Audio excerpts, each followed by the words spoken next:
Log on, tune in, find out. Another good idea from Cambridge. So what I intend to do in this talk is to say a few words by way of introduction, to give a little bit more about Lemaître and Fred Hoyle as individuals, and then to say a bit about the steady state theory, and particularly to focus on the role of ideology in the promotion of these different theories. I'll say a little bit towards the end of my anticipation of modern debates, and I will add a little postscript about the personal relationship between Lemaître and Hoyle.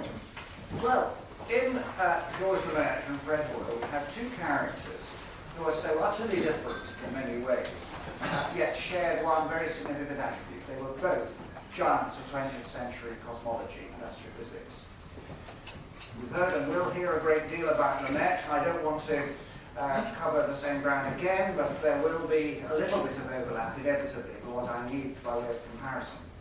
But briefly, here we have a Roman Catholic, Belgian Roman Catholic priest who can rightly describe as the father of the Big Bang, and in Hoyle, an atheist Yorkshireman who pioneered the alternative of a steady-state universe with neither beginning nor end. So I want to particularly explore the way ideology influenced the science of these two great figures. So, Lemaître's primeval atom, unlike the model of his 1927 paper, provided the first ostensibly physical Big Bang model, comprising as it did the two components of expansion and the beginning in time. It was described in an address he gave to the British Association and developed in one of the papers of the Annus Mirabilis, if you call it that, in 1931. There was a great deal of ideological suspicion of the idea that the universe had a beginning from the time such theories were first mooted until the Big Bang was finally established beyond reasonable doubt by observation of predicted background radiation in 1965. Lurking in cosmologists' minds was no doubt the suspicion that if the universe had a beginning, did it not therefore require a creator? It seems to me that that difficulty has often been perceived as a problem by atheists, whereas theologians can happily see God creating a universe with either a finite or an infinite past. But among those who disliked the idea that the universe had a beginning in time was, of course, Einstein, who assigned a particular value to the cosmological constant so as to yield a static universe, the Einstein universe. And we heard Eddington, who wrote in 1931 that philosophically the notion of the beginning of the present order of nature is repugnant to me. Interestingly enough, these were quite different characters in terms of religious faith, and that's reflected in the many others who took sides in the steady-state versus Big Bang controversy. Einstein believed in Spinoza's pantheistic God, whereas Eddington was a Quaker. Helga Cragg writes that astronomers in general preferred to speak of the cosmic time scale rather than to date the present epoch from an absolute beginning in time. Indeed, he says in his book, most astronomers prefer to neglect what may seem to be a natural consequence of the evolutionary relativistic worldview. Well, of course, another who didn't like this idea of the temporal beginning was Fred Hoyle, and as Simon Mitton said to us, he coined the term Big Bang as a term of abuse because he hated the idea. Nevertheless, this terminology stuck, and Lemaître's term primeval atom faded away. Clearly, Lemaître did not share these concerns, but interestingly enough, he also didn't want to identify the beginning of the universe in time with the theological doctrine of creation. So we'll examine that and Lemaître's view of science and theology as two different realms, briefly, in this paper for purposes of comparison. So, Fred Hoyle. He's a bluff Yorkshireman. From the beginning, something of an outsider to the Cambridge world he came to inhabit in his time as an undergraduate. And though he became part of the establishment, elected FRS, professor at Cambridge, knighted, He continued to advance controversial theories and to engage in hot polemical disputes throughout his career. Now, one of the interesting things Hoyle said was that it is better to be interesting and wrong than boring and right. And this is something the great man lived up to. He was a controversialist from the earliest point of his scientific career. He did important work on accretion by stars with Raymond Littleton and later Herman Bondi. However, Hoyle and Littleton failed to get their work published in the Royal Astronomical Society Journal Monthly Notices because they refused to accept criticism and modify their paper accordingly. And eventually they published it in Proceedings of the Cambridge Philosophical Society.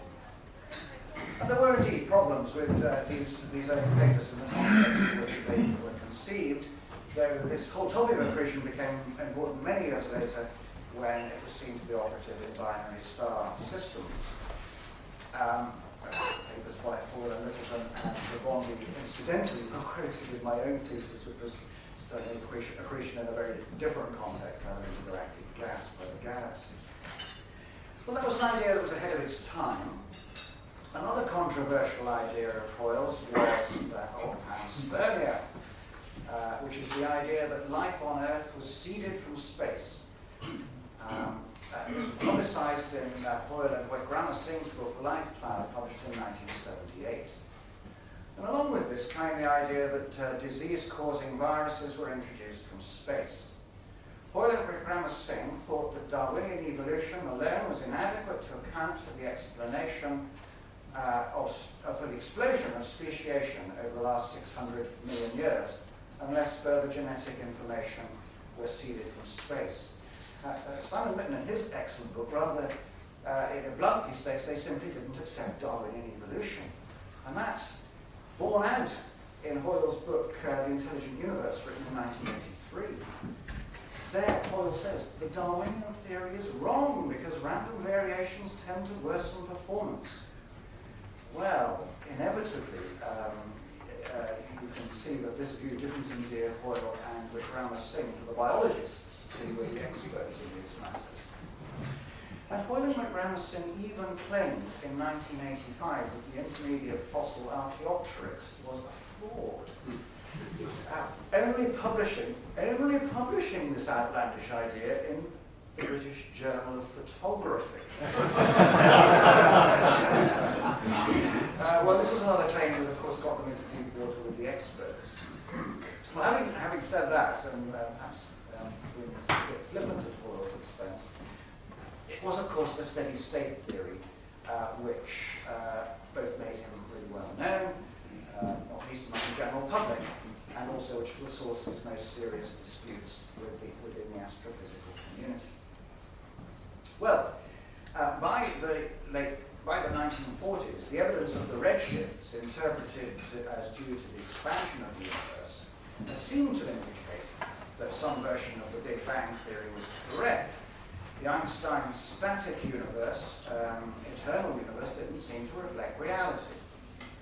However, a major challenge was that the estimated age of the universe, a couple of billion years or even less, as deduced from the Hubble law, was smaller than the estimated age of galaxies and stars, and indeed of the Earth itself.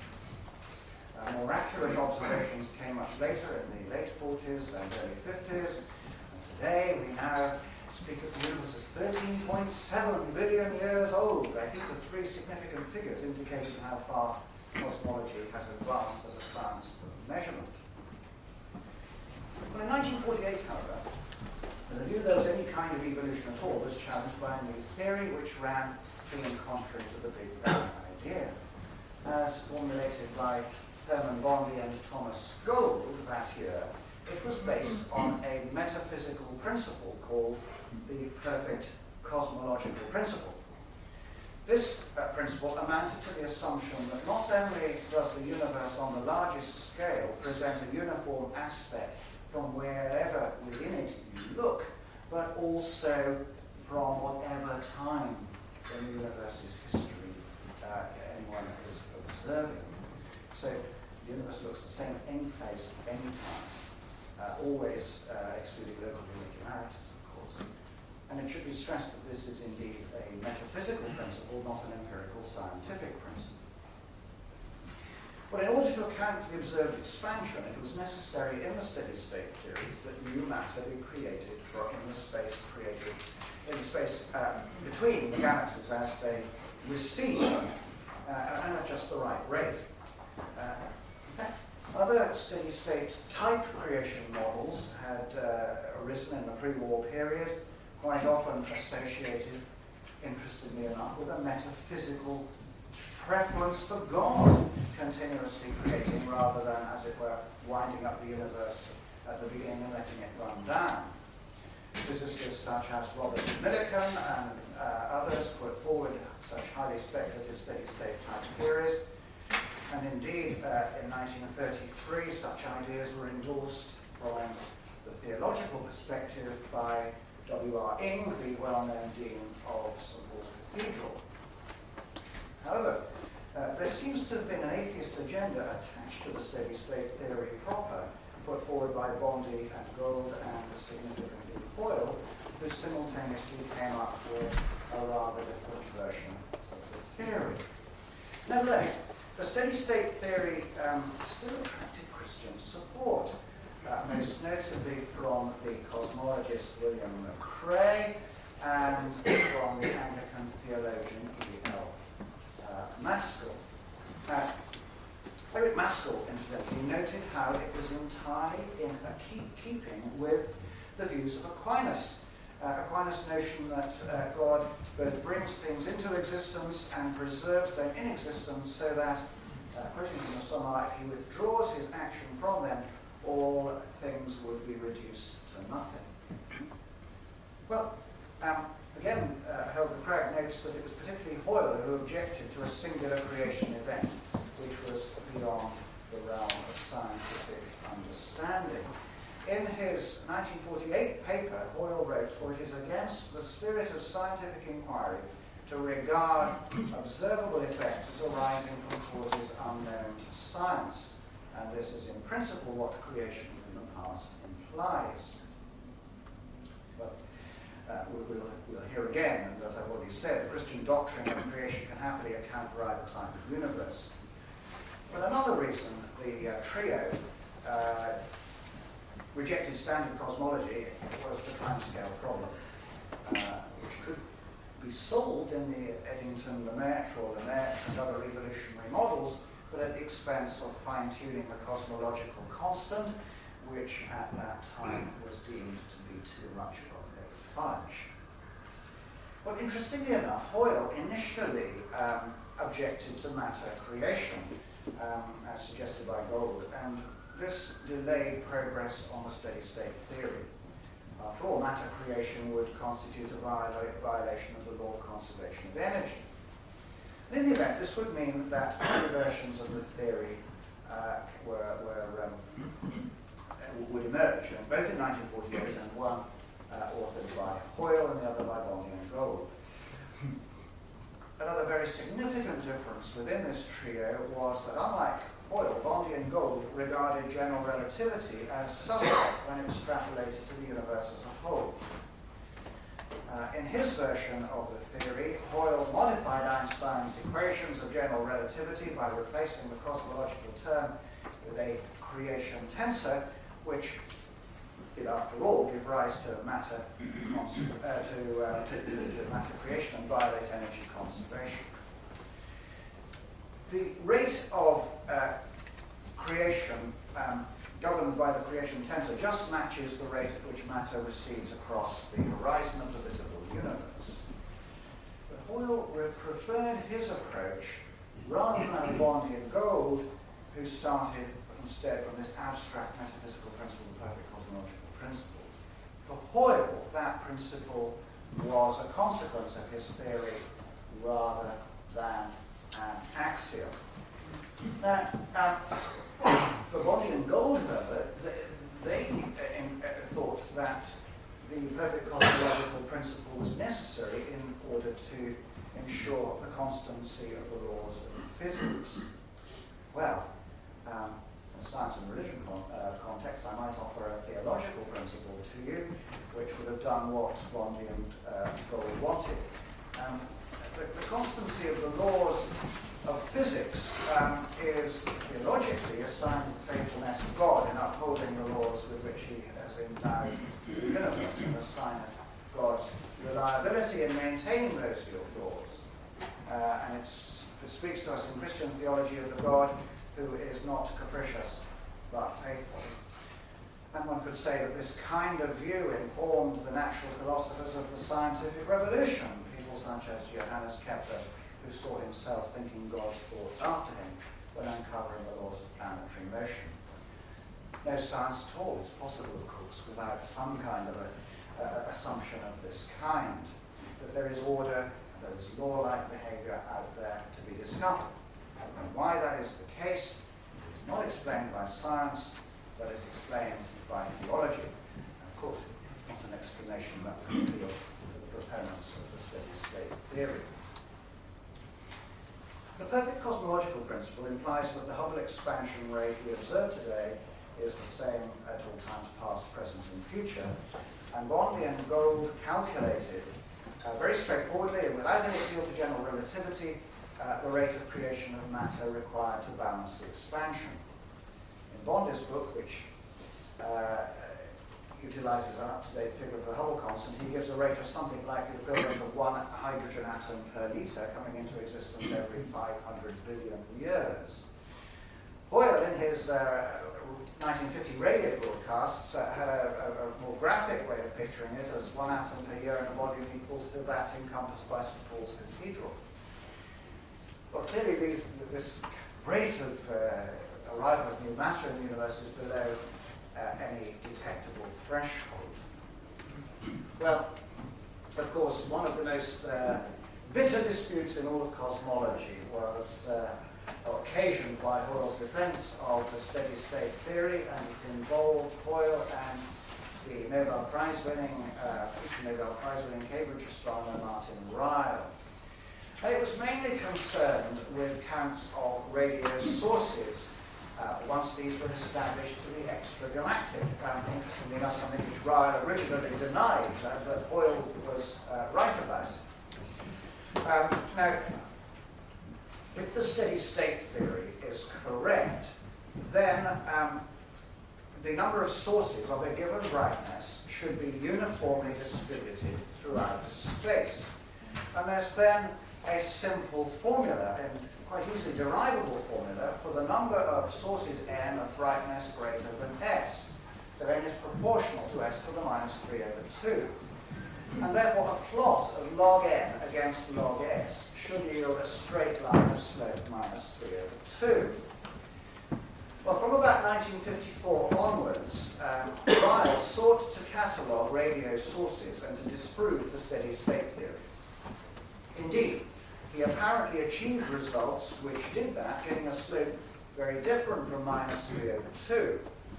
The trouble was that the survey results Ryle presented in 1954, the second Cambridge survey, were unreliable. They were contradicted by Australian radio astronomers, and the survey results of 1958, the third Cambridge catalogue, was still disputed.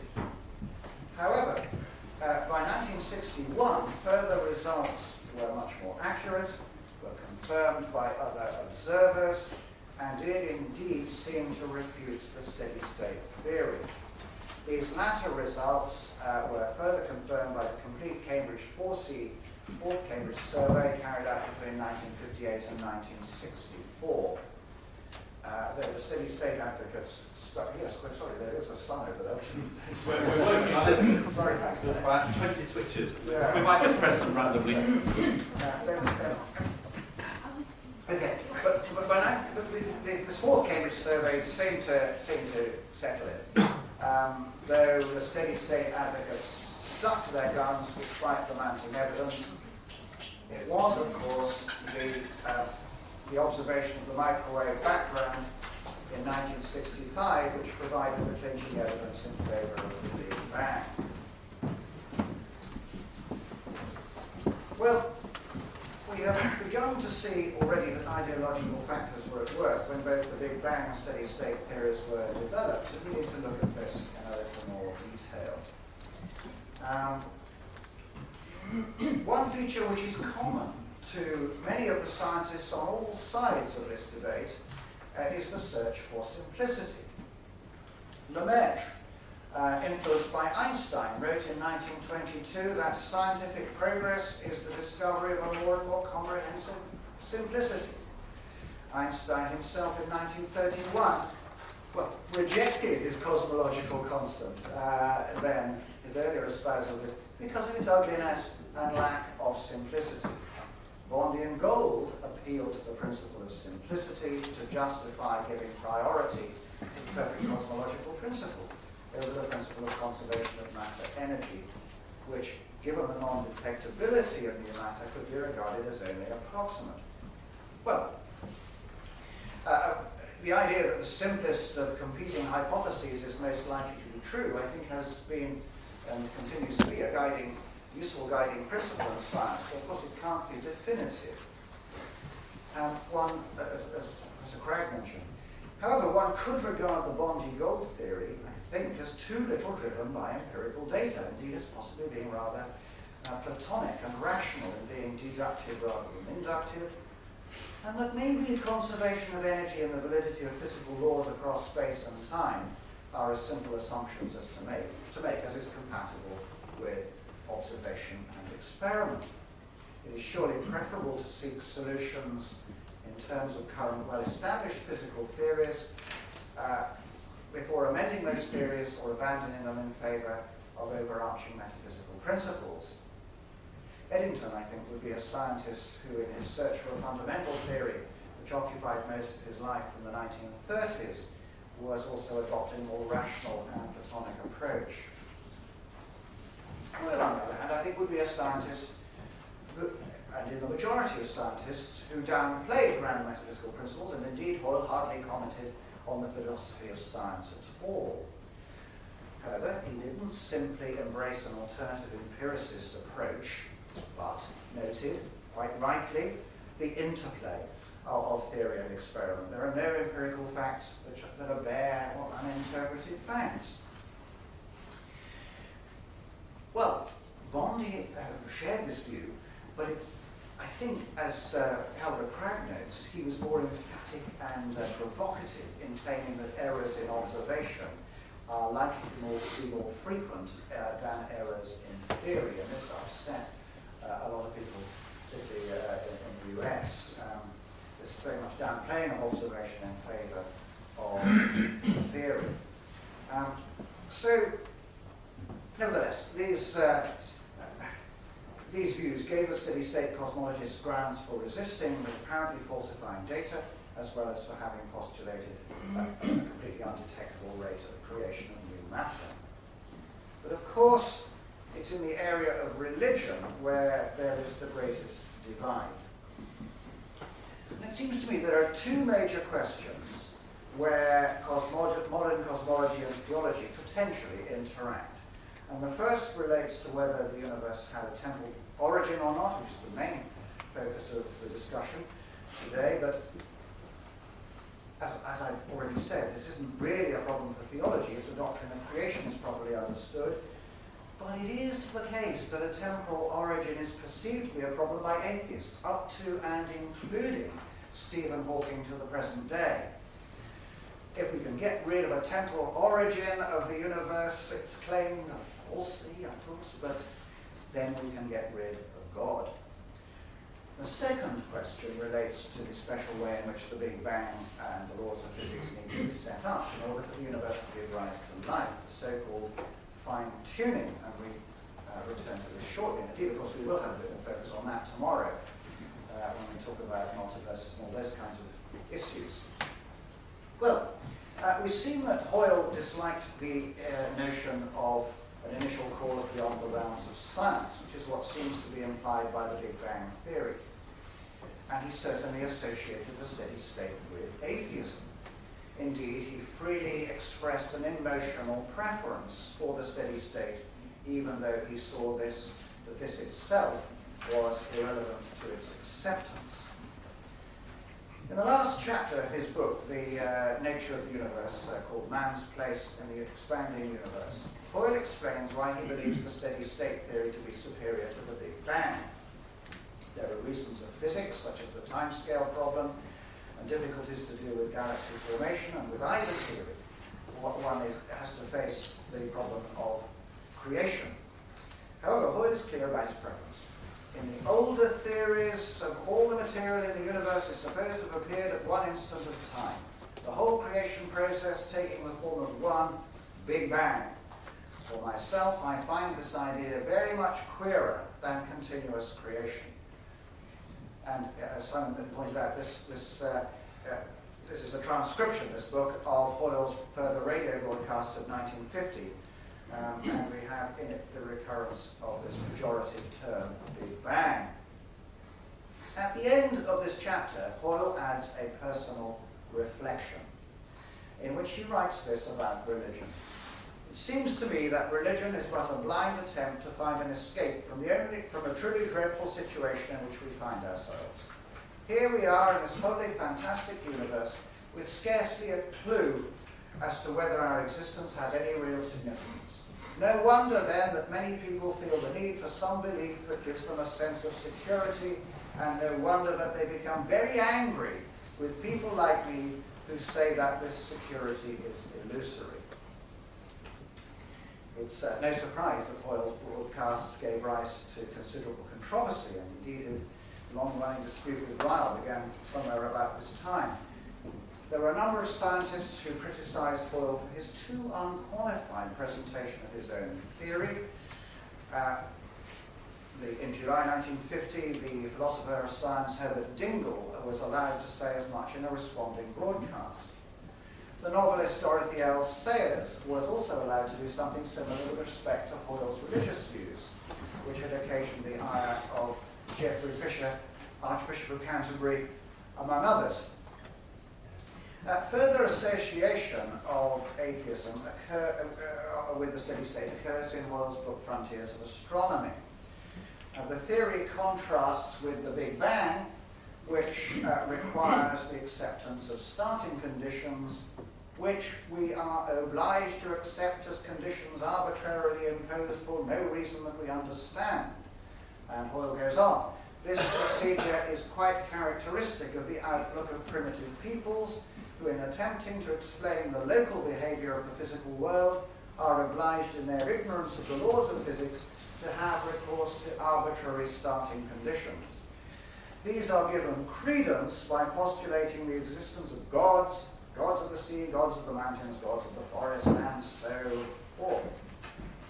Well, it seems to me, actually in contrast to Hoyle, that physics normally proceeds precisely by applying a set of physical laws to a set of starting conditions to see how a system evolves. And it seems to be that in cosmology uniquely, as in Hoyle's day, now where the avoidance of starting conditions is being sought.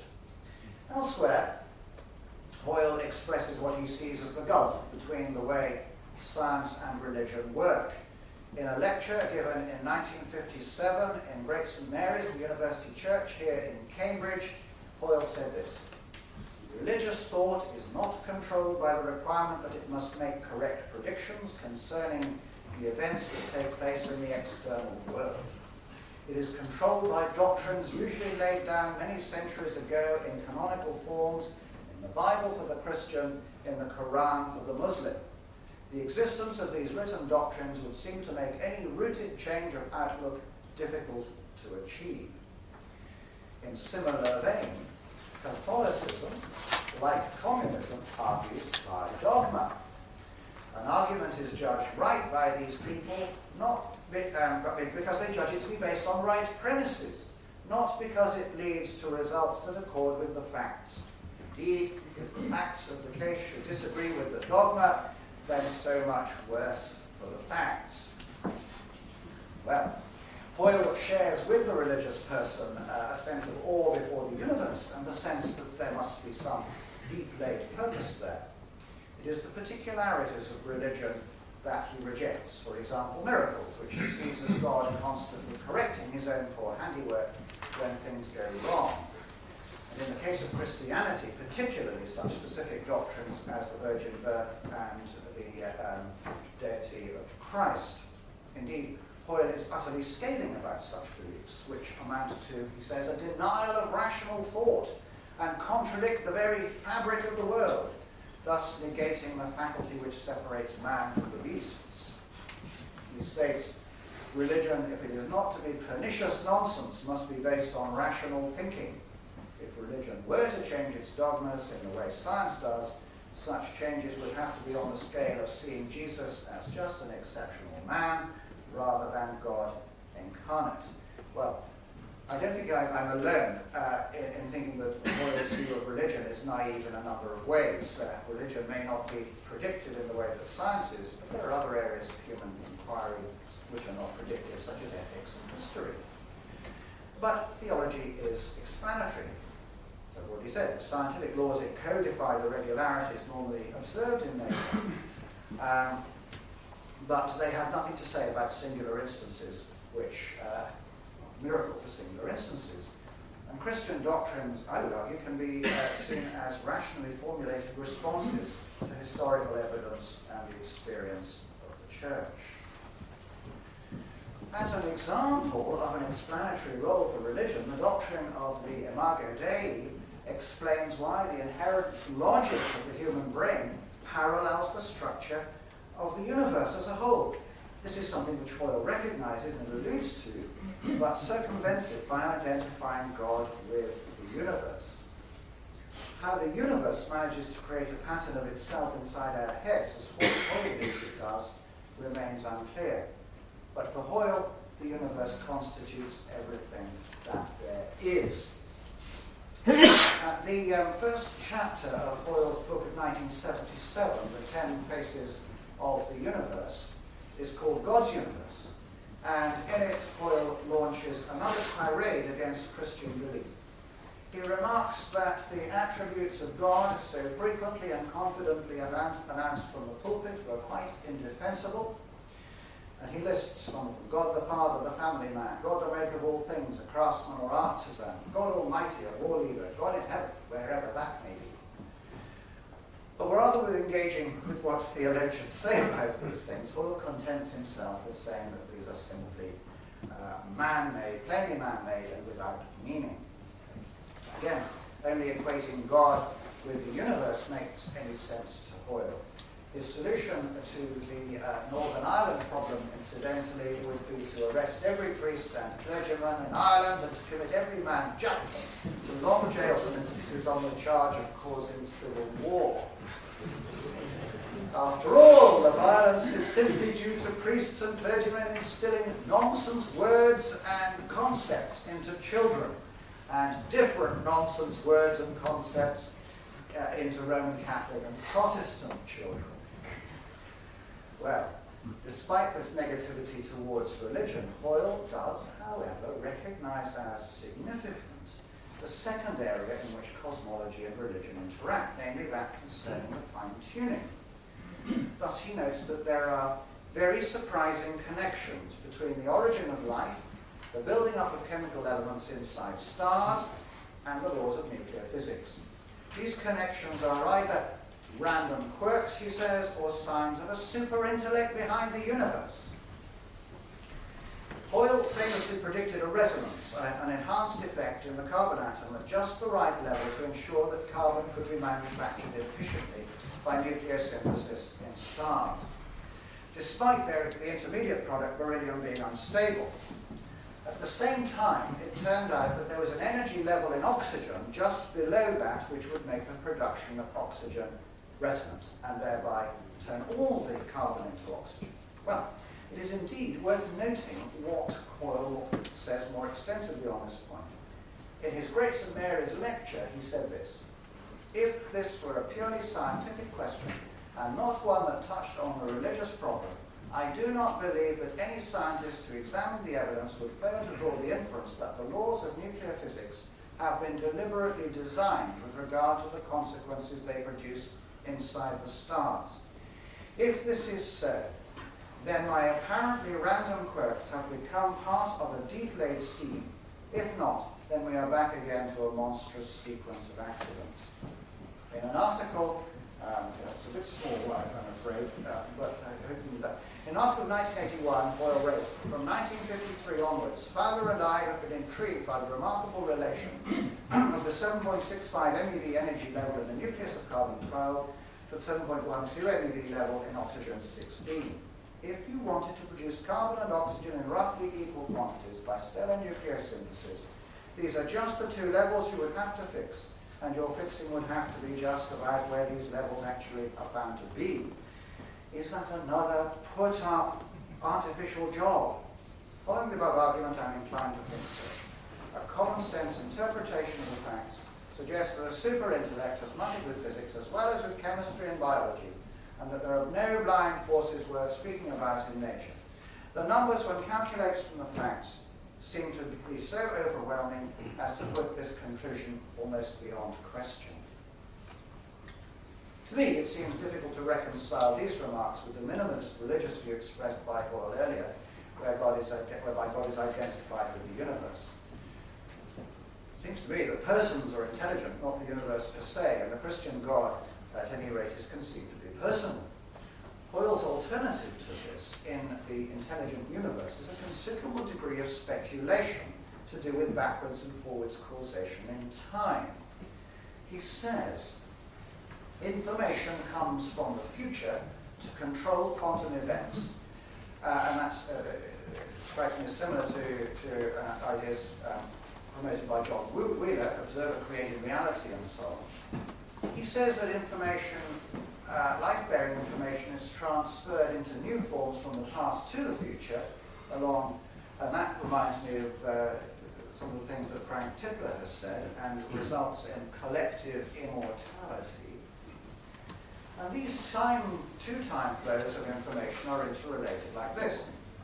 We are the intelligence that preceded us in its new material representation. Or rather, I think slightly backtracking from that, which is ultra paradoxical. We are the re-emergence of that intelligence, the latest embodiment of its struggle for survival. This paradoxical sounding scheme appears to resemble the closed quantum causal loops invoked by Wheeler and more recently Paul Davies. Hoyle recognizes the similarity of the quantum controller in one to the Christian God outside the universe and to Greek deities who manage an existing cosmos. The advantage of his scheme is that that God's existence is also dependent on the universe. And Hoyle also blames attacks on the steady-state period in the 1950s in this book as arising because we were touching on issues that threatened the theological culture on which Western civilization was founded. Whereas, he says, the Big Bang theory requires a recent origin of the universe that openly invites the concept of creation. So very much the ideological juxtaposition of the two theories.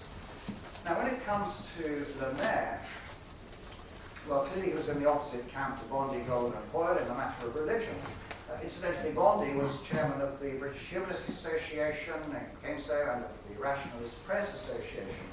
So we have in Bondy a pretty serious atheist. What about Lemaître? Well, Roland Goddard and Michael Heller discovered an unpublished manuscript from about 1922 in which Lemaître states that the universe began with light, as we've heard, just as Genesis had suggested. However, Goddard further notes that Lemaître was too careful a scientist to build his theory on what was no more than an intuitive opinion. A scientific basis was necessary. And again, according to Helga Cragg, Lemaître's theology may have influenced his preference for a spatially finite universe, one with positive curvature over an infinite universe. The finitude of the universe was asserted by Aquinas and goes back to Aristotle. There were times, of course, an infinite universe has been postulated in Christian theology, for example, by Cardinal Nicholas of Pisa in the 15th century. Well, this is all very interesting because, again, it's a matter of dispute in philosophical discussion of modern cosmology, the latest ideas. Some, including, I think, George Ellis and the philosopher William Lane Craig have questioned whether an infinitude of physical things, as opposed to infinities treated in pure mathematics, can actually exist. And have said that, of course, in any case, a physical infinity can always be added to it, is never complete. Well, again, according to Howard Craig, Lemaître couldn't take a steady-state theory seriously, mainly because it differed so radically from his own view, but possibly because he thought it incompatible with his theology. But none of this implies that he actually advanced his own theory from theological motives, and indeed the weight of evidence is that he didn't consider his theory to have any intrinsic theological significance. This particular quote is apposite. As far as I can see, such a theory remains entirely outside any metaphysical or religious question. As we've heard, it leaves the materialist free to deny any transcendental being. He may keep for the bottom of space-time the same attitude of mind he has been able to adopt for events occurring in non-singular places in space-time. Well, there was, of course, the famous dispute with the Pope, which Dominic Lambert has already alluded to, and we will be hearing more about that from Bill Carroll later on. The Pope making a logical argument, the existence of God, essentially, from the Big Bang theory. Well, Lemaître, he was usually irrepressibly cheerful, was deeply unhappy about this and intervened with the Pope's advisor. He said the Big Bang was still a hypothesis, had a strong rival in the steady-state theory. And McMullen recalled Lemaître saying that the universe could easily have gone through a previous phase or contraction, just like Gamma thought that we would have a cyclic universe. And indeed, Lemaître thought it confirmed the suspicions of Hoyle and others of a theological agenda behind the Big Bang. The Pope, incidentally, had quoted E.T. Whittaker, the mathematician, who had made a similar kind of argument from the Big Bang theory. So Lemaître intervened. For him, there were two distinct paths to truth, indeed two paths which he followed. He followed both. And he made this interesting remark about the Bible. He was, of course, very far from being a fundamentalist. To believe that the Bible teaches science is like assuming that there must be authentic religious dogma in the binomial theory. This is a rather fun remark. If the Bible is right about immortality and salvation, it is simply fallacious to believe it is right about everything else. That is completely to miss the point of why we were given the Bible in the first place.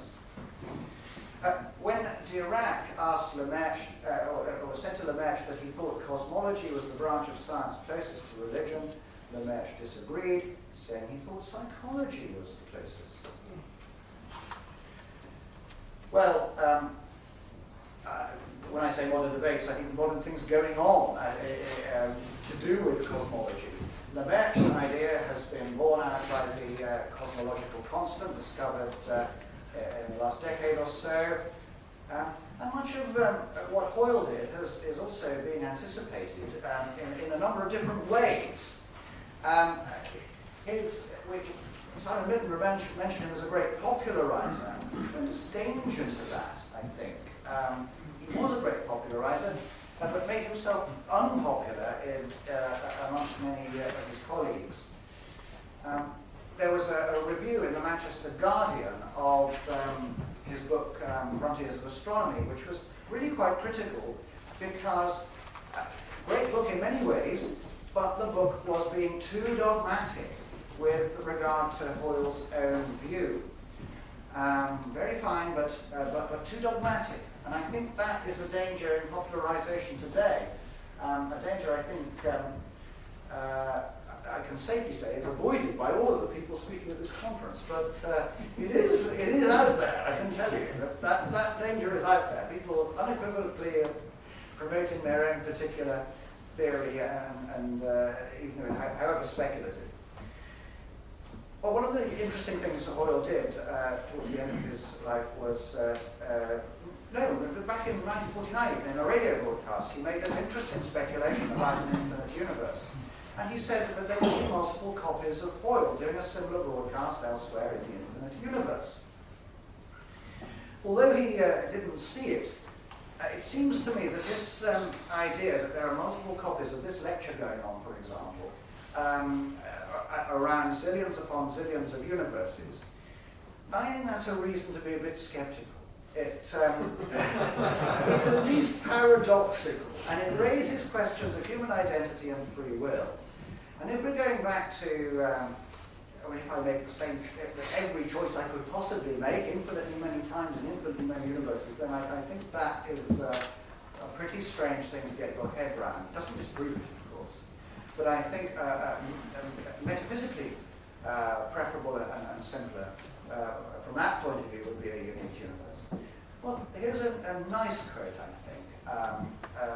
We're celebrating his 60th birthday. In an interview with Nature, he made these comments. Many of the past generation believed they were very close to the ultimate structure for the universe, but it was only a question of time before extra work would fix the final details. I don't believe this at all myself.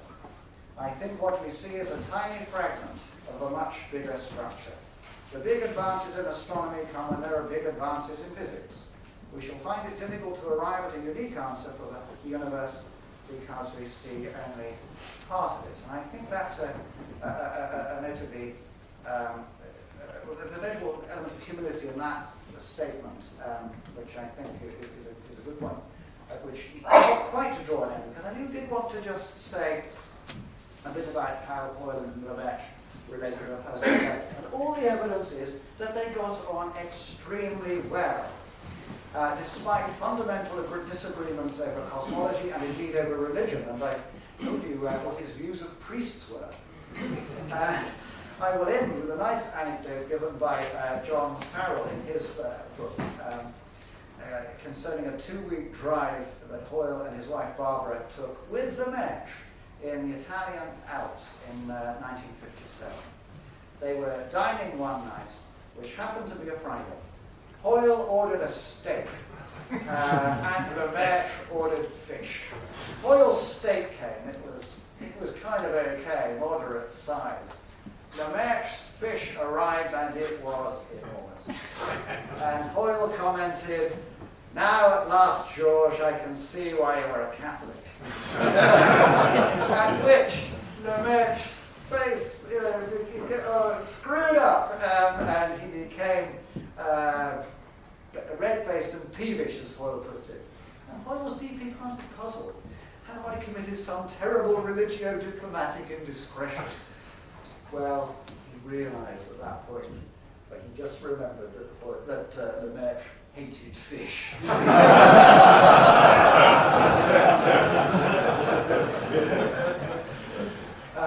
Okay, I'll stop that one.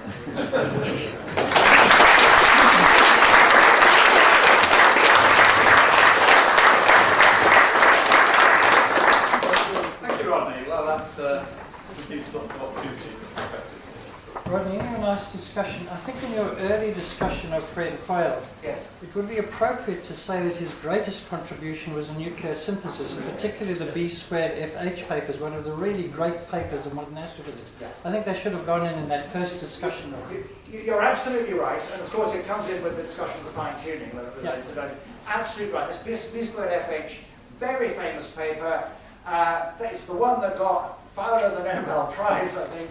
And one of the interesting things I saw recently in St. John's College, where they had an exhibition about Hoyle, was actually a deeply apologetic letter from Fowler to Hoyle about the fact that Fowler had got the Nobel Prize and Hoyle had been omitted, because he thought, I mean, Fowler himself thought that was unjust. This was brilliant stuff, all that nuclear synthesis stuff, absolutely brilliant work, as you say. Yeah. Well, on the subject of Hoyle as a controversial figure, perhaps I could relate a personal experience. In the early 1960s, Britain and Australia joined together to build a big telescope in Australia. In the late 60s, Fred Hoyle was appointed to the Anglo-Australian Telescope Board. and he became director, or chairman of that board for about 5 years, beginning in 1970. That was a very difficult time getting the two countries together, all of the cost overruns, all of the technical problems. He gave superb leadership to that whole project. And as a result, the telescope has been immensely successful. In fact, I would say that it was the prime reason that Britain is now a leader again in optical astronomy. Thank you. That's tremendous. Thank you very much for that. And that's documented Simon Mitton's book, and indeed, he talks about that. And I think what I want to say is that nothing I've said would want to detract from Hoyle being a very great cosmologist and astrophysicist. You know, I'm obviously coming at religion from a slightly different angle here, but he was certainly a very great figure and did tremendous. That was tremendously important. Yes, now that's, you started with a reference to the perfect cosmological principle. Yes. And you said that this was, of course, a metaphysical principle, Yes. which may be right, but it depends on what one means with that. Because it certainly was not more metaphysical than the ordinary cosmological principle. It was not really a priori. It's true that Gould, at some time, he said that if this principle contrasts with some experimental fact, then we are willing to dismiss these experimental facts. Yes. But on the other hand, Bundy in particular, I mean, he was a very great advocate of Popperian falsifiability. Yes, yes. And I mean, the whole point of his version of steady-state theory was that if some observation clearly contrasted with the theory, then this was the end of it. Yes. So it was, I would rather call the perfect cosmological principle an assumption. Yes. There's nothing particular metaphysical. Well, of course, yes, thank you for that. And of course, you have to make some kinds of assumptions to get anywhere at all. And the cosmological principle is needed to get any of the Friedman and Lemaître solutions in the first place. That's right. So in a way, it's an extension of that. Okay, I mean, it's an assumption that they start on. And I think that point about falsifiability is extremely important. Though it does seem interesting, in fact, how the steady state has resisted, during the 50s and 60s and beyond. I mean, that was a great difference between Hoyle and Bundy. They responded very differently. Bundy simply lost interest in cosmology. Exactly, yes. Hoyle, he kept on modifying his theories. Wanted him to be scientific advisor to the Ministry of Defence, I think. That's head of the Natural Environment Research and then president of Churchill. Yeah, indeed. Yeah. Yes, Tom. You spoke about the fear, the disappointment of Fred Hoyle and perhaps also Arden Bundy concerning an expansion universe, a version in expansion, because it could be consistent with the idea of a creation. Yes.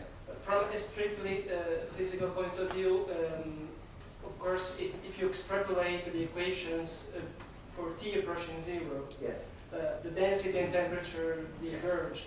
And did Fred Hoyle make any comment about this? Because from a physical point of view, it's not a model for a beginning in time. Well, that's right. I think I'm not sure he did. I don't know if Simon can help us on that. I mean, did he comment on T equals naught at all? In fact, no. No, I don't think he commented on it at all. I mean, he did seem to, he did dislike the idea of a temple beginning. I think that's for sure. Essentially, on a heuristical, a philosophical basis, because there are no other basis for this. Well, that's right. That's right. That's right. Tom, what's next? I was just following up Professor Craig's remark. I think even Stephen Hawking has said that Hoyle's steady state, or the Hoyle-Bundy steady state theory, was a great scientific theory because it was definitely falsifiable. I mean, it proved to be false, but it was a good theory that stuck its neck out. Yeah. Sure. Yeah. assuming that Richard Dawkins is among the biologists who are unhappy with some of Fred Hoyle's comments in the Journal of Photography. Well, yes, I'm sure. I'm sure he would be. Yes, he sees as though on Hoyle's Boeing 747 gambit and utilises that against God, who is supremely complex and couldn't come into God came into existence in the way a biological organism does. But he uses that argument that is used by creationists that comes out of Hoyle, and Dawkins uses it against God, who he sees as complex. Yes, thank you. First of all, thank you very much indeed for your presentation. It seems to me that from all that we've heard this morning, that Lemaître and Hoyle tacitly accepted that space-time was the fundamental of existence. Right.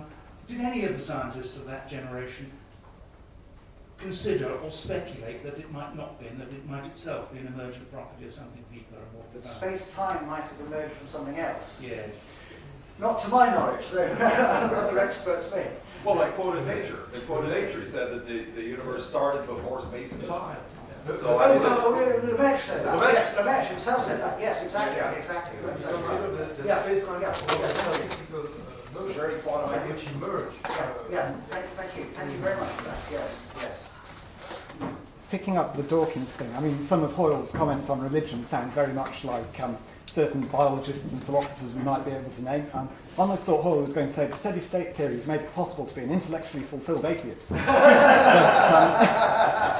But, are there lessons that we can learn from Hoyle's interactions with religion in terms of the contemporary debate?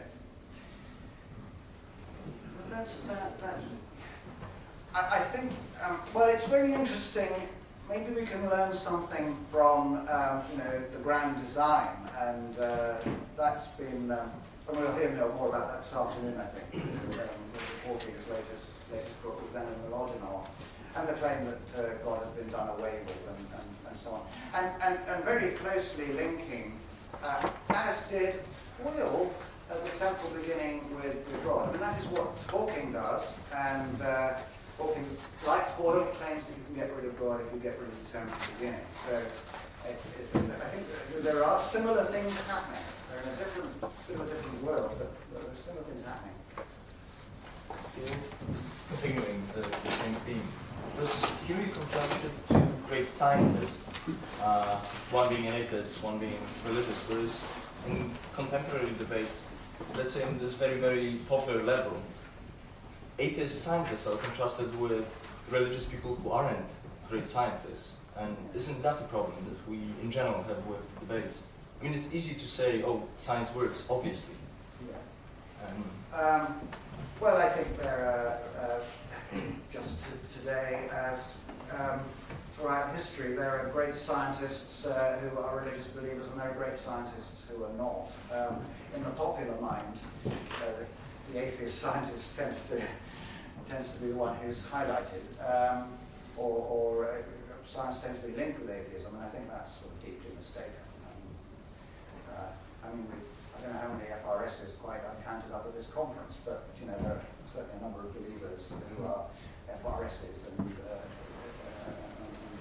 present here with us. I mean, and of course there have been sociological studies in the US particularly about the same proportion of religious believers among scientists now as there were in 1917 or something. Alexander will tell you much more about that sort of thing. So I think there are believers and non-believers in science, as there always have been. I think one of the developments in the 19th century with the evolution debate and so on was for science to become more and more autonomous from the church. And that was Huxley's problem, that the clergy dominated science. And, if you had a country parish in the 19th century, there were such things today. You could be one small community of 50 or 100 people, you could be a scientist. But that changed, and I think the stranglehold that the church seemed to have is what was challenged, and so science has become much more professionalised. Of course, it has to be.